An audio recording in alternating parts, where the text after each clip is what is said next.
Today we're going to be comparing a few different brands of epoxy putty. We're going to be mostly doing this because I received a whole case of this for free, unsponsored, with their having no knowledge that I have a YouTube channel, of this epoxy putty from Black Swan. It's a box about the size of the functional space of my toolkit here, a cardboard box. It's meant to go in a store. It's from Black Swan brand, and I figure I have a whole bunch of it. I might as well do a comparison. We won't be comparing this, and I'll be saving this stick for myself. This is Harvey's Plumbers epoxy putty, and this is what I've been using. I got the smaller stick of it. We're going to use that for the video because the bigger sticks, it's nice that I'm going to have a whole case of these big ones now, assuming this isn't moon cheese like it looks like, because the stuff in here looks a lot more consistent than the bubbliness that's in this. The color's slightly different. This one's more of like a light gray, kind of the color of the moon, whereas this stuff's kind of got more of a bluish tinge to it. And I did something really dumb. I didn't bring out the box that has the physical characteristics for this stuff. Oops. Because we are going to be comparing those, just the readout on the back.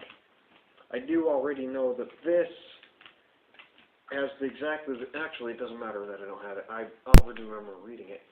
These two have the exact same physical characteristics on paper, on their sheet that comes with it. And I already know that these two have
there. Basically what we're going to do is we're going to take a dollop of this, put it around this thread, and make it so that it squarely fits into this 9/16 wrench. And basically making a nut out of the epoxy putty. Then we'll put it in the vise and try to break it and see which one is hardest to break. And I have a plastic scraper here that we'll use to lay out the tube and cut out the dollop. Pretty simple stuff. And we'll try to keep them pretty even-sized dollops, I guess. Maybe I should measure them off and then use all of that piece to... And you notice we didn't clean up all of these threads either because we're only worried about like this first half-inch anyways, because I'm not planning to cover the whole thing in there. It would be so much epoxy, I'm pretty sure any of these four would be too difficult for me to break. That's the game plan. We'll go with that. I understand there is some other brands, Loctite has one, but this is what I could get available at my local hardware store, which is where I have to have had to special order these. Yeah. But I do get them at a discounted price for the same reason I was able to get a big box of this for free, because I'm affiliated with that store in a way. Who cares, right? Yeah. But this stuff, these two I just special order. This they keep on shelf, and I normally have to order the bigger thing just because I don't like running out. I ordered these two specifically for the video, and this my dad had laying around, so I thought I'd throw it in there just as an example of some of the other stuff that's out there. Let's get into it.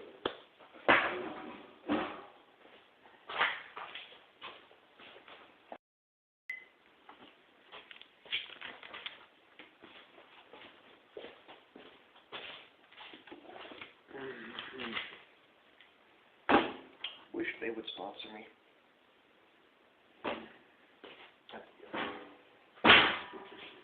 Where'd you start?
just give it the one I have a bias towards. More material. That seems fair.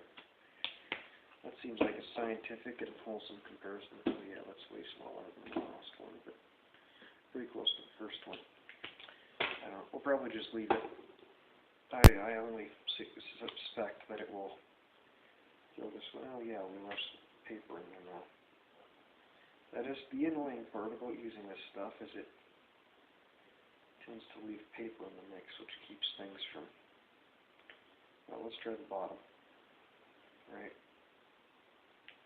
Nope, same result. Okay. Well, that stinks.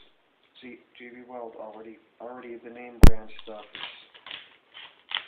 like the reputable name brand stuff is failing somehow. I'll have to like scrape a layer off of this now. Just have to, oh man, this stuff is, that's not okay. Yeah, this is like a licked sucker for stickiness. Yeah. Yeah, instead of like glazing putty, this won't even cut this, I don't think.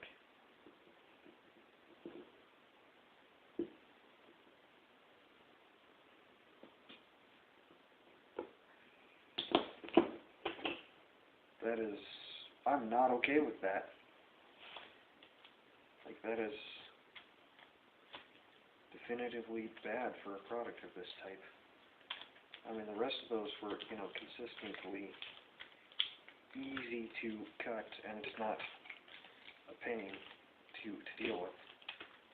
I mean, is that going to immediately start reacting with the air? I don't know what I'm moving my fingers down for. For cross-contamination, I guess? Who knows? Oh yeah, there's more of that paper. We did only a horrible job removing it.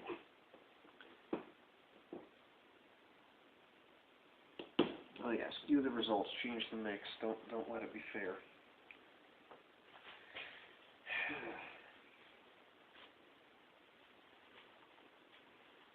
I guess if push comes to shove, we can put them all on there and measure them out that way, and then cut them down as need be.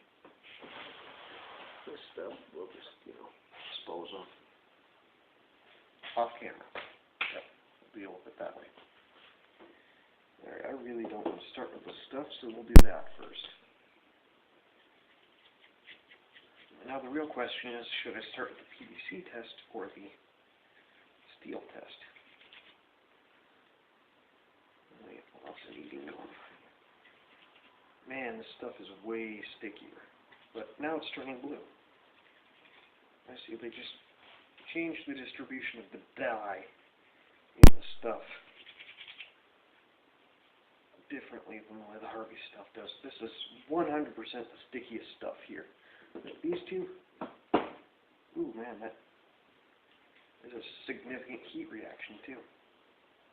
Like, I could feel heat radiating out of this stuff. It's probably the most volatile of these three then. And this is turning dark gray. Now it feels kind of like silly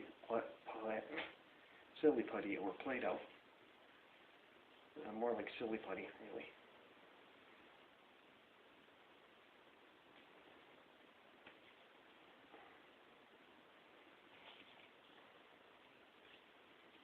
Feels exactly like silly putty at the moment. I hope the work time on this stuff isn't too low for me.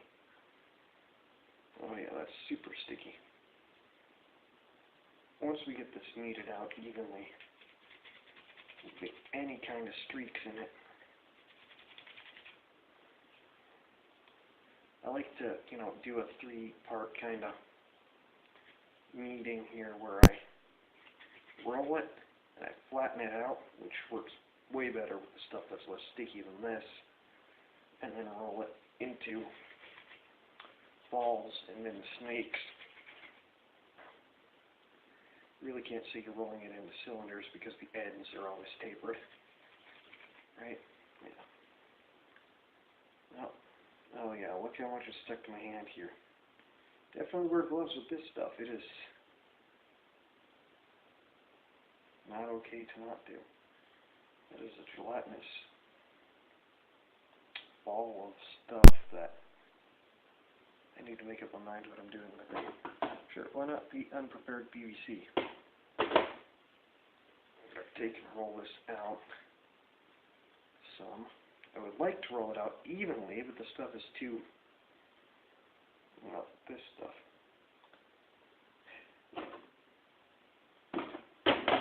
We're going to go straight to the bolt test instead.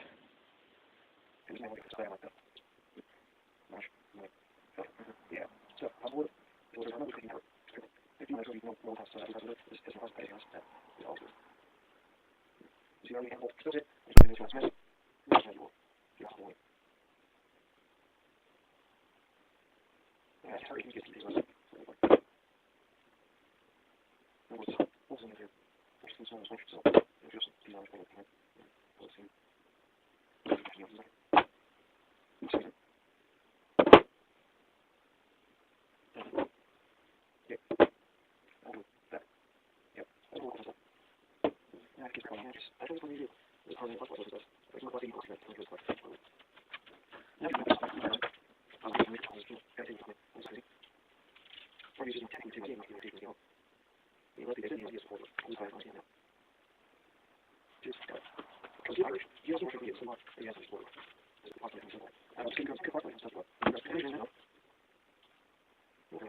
Right, Swan, P.S I, where's the Plumber Weld?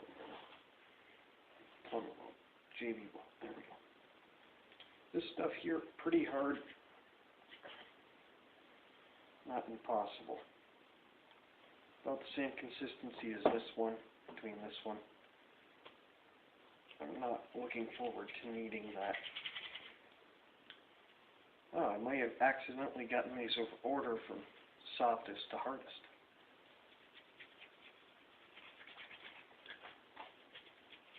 Good, my phone hasn't decided to randomly stop recording audio. That's good news. I could have the volume be really loud and have put you in my chest pocket.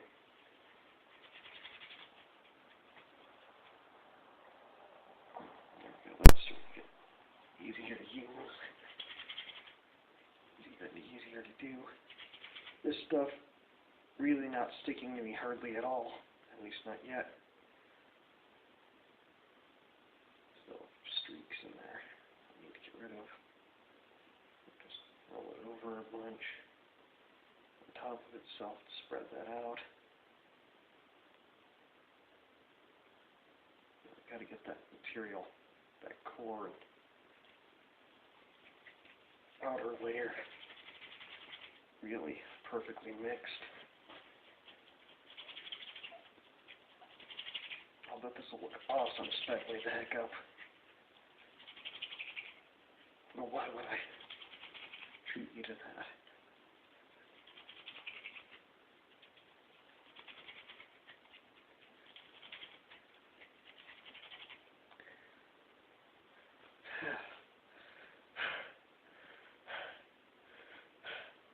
it's not really that difficult to do. It just do repetitive motions at work too, so it's kind of more of the same. Yeah, this stuff is going exactly the same as the Harveys. Now that it's all into its heat thermal reaction, it's super, like, extra pliable, super soft, extra tacky. Well, it's not quite to tacky yet. Now it's tacky. Which means you can start actually pushing it into a shape and it'll stay there unless you try to move it intentionally.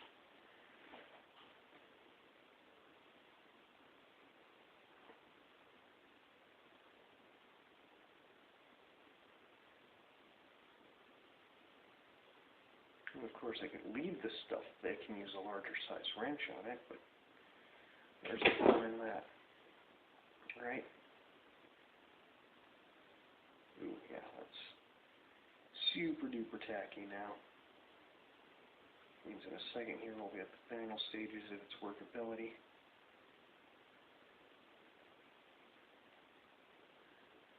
Push that back down. Roll that over, clean that up. Now, yeah. Face that off. Make sure it's still the right size. It is. Good enough. Ooh, fell over on the table.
After I took a moment and spoke with, had a few focus groups, and we decided that we don't care about the PVC test at all. Also, wow, this stuff is incredibly foamy and doesn't seem to be breaking on the epoxy putty at all. But it's waterless and foamy, and perhaps it's meant to soak right in. I doubt that very much. Pretty sure it's meant to be wiped off with a rag. It does smell like cherries, as the can suggests. Actually, I kind of want to eat my hands right now. They smell so good and delicious. Heavy duty cleaner lifts dirt instantly.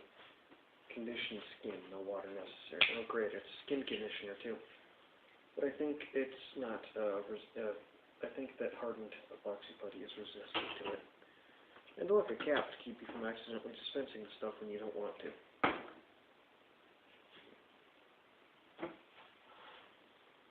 Yay. And that I got as a clearance item for free.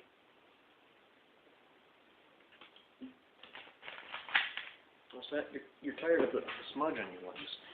Well, I'm tired of looking at the smudge on your lens. That probably made it worse anyways. It's also probably detectable to you. So let's see, cure time on this is 3 hours. Set time 25 minutes. Well, this stuff stinks. This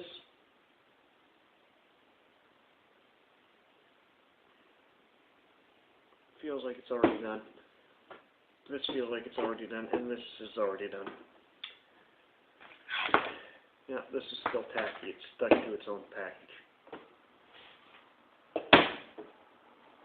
I'm sorry, JB, but your formula stinks here. These ones, much more rock solid. Well, I guess we'll be back in a couple of hours to do a fair test. So, see you at, we'll see. Wait, what? I don't want to come back out here at 10:30.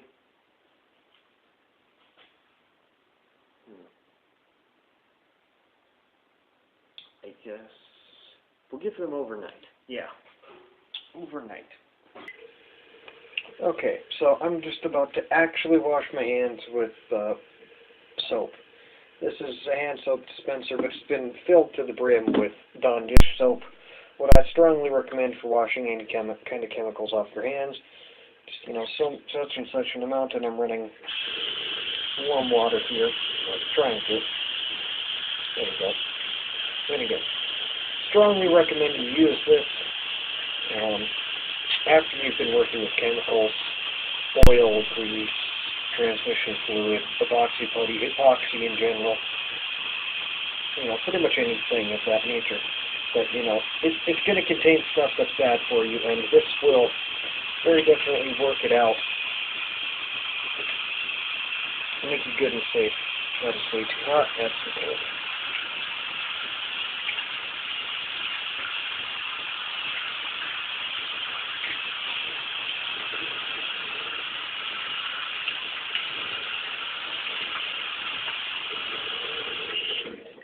And now, I probably won't be slowly and painfully killed by chemical poisoning from that stuff.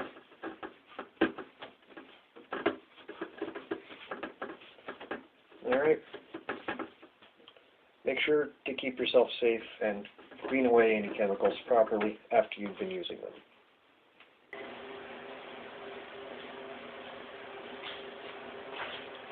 Okay. A couple of days later, I'm in this sweatshirt because it's cold outside, and that's why I put this off, because it's cold and I didn't feel like doing anything. So these should all be ready for a brake test. So, you know, we've still got our vise here, we've got our wrench, and we're going to try to see which one of these breaks easiest. Obviously, it won't be a super scientific test, and that's whatever. I'm not going to go attempt to use a torque wrench, because trying to apply the torque you need to break something like this, which it may not even be possible for me, really.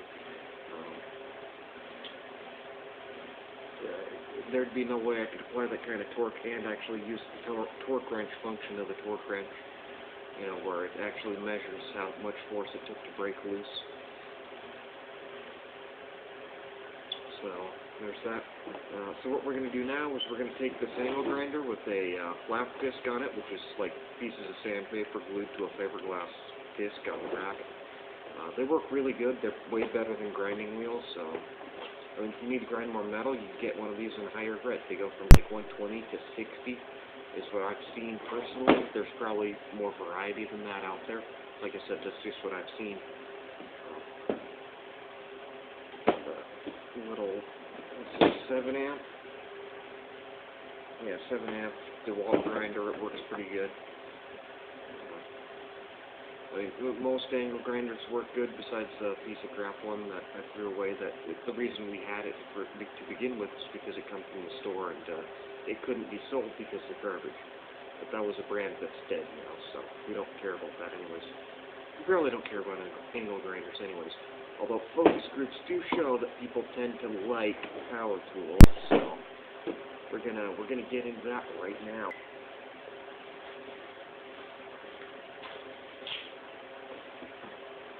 Safety first.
we got better than that. So this just to make this slide down, part of this, we have this over here right back for in here. Is moving, and we can't deal with that. You know, that is bad for the test. So definitely my personal bias is confirmed. This is the best. And well, I mean, for this test, it showed the best. I definitely think these three are very comparable and will work well.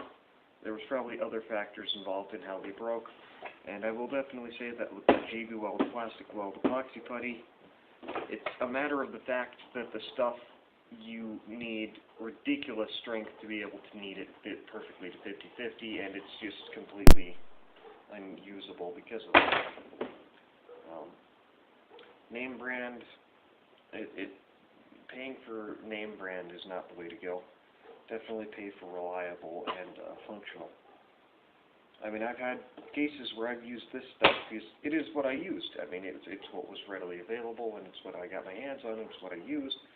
And, you know, I've had cases where I've attached stuff with this stuff, and the plastic around it broke before the weld did, or before this stuff broke away from the plastic. It makes a very good bond. I think this will make a better bond to plastic because it is runnier. It will fill in more of the grooves when you sand it, and so on and so forth. As far as its mechanical strength for the hobby, they're very definitely comparable. Obviously, this wasn't a perfectly scientific test.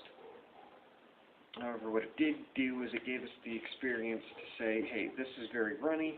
These are this is runny and easily kneadable, and you're going to get a really good bond with this because it is runny. You can definitely do those things. It will stick to your hands better, and I definitely say you need gloves to use this stuff because it sticks to your hands so much.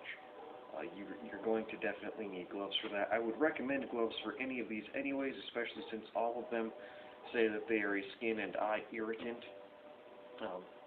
In my experience, they don't irritate my skin, but I have worked with a lot of materials and chemicals, and my hands have more of a tolerance for, you know, irritants. So it doesn't bother me as much, but it probably will you, especially if you haven't been around a lot of chemicals and materials of that sort. Yeah, and they all definitely recommend you wear gloves anyways on their safety sheets, and they're going to recommend eye protection, but unless you're if you question whether or not you need eye protection, you probably do. And if you think you're too good to need eye protection, you probably do too. If you are respectful of the material and know better than to scratch your eye when you get it on it, you probably don't need it. If you're going to scratch your eye anyways, you'll probably move the glasses out of your way anyways, and it's a moot point. But if you're going to get reckless or anything like that, if you're under a certain age, you know, if you're 12 and under, you probably need safety glasses, and also just have a parent aware of what it is that you're doing in case something happens. Definitely let them know what you're doing and or ask permission. Yeah. So, conclusion, that particular tube is garbage. As far as the rest of it, I don't know. It's possible that's a lemon, but I kind of doubt it because I would think that they have a pretty standardized manufacturing process. So that's that. Black Swan, Harvey, and P.S I. Good. This one tested the best. There may have been other factors. I will say that.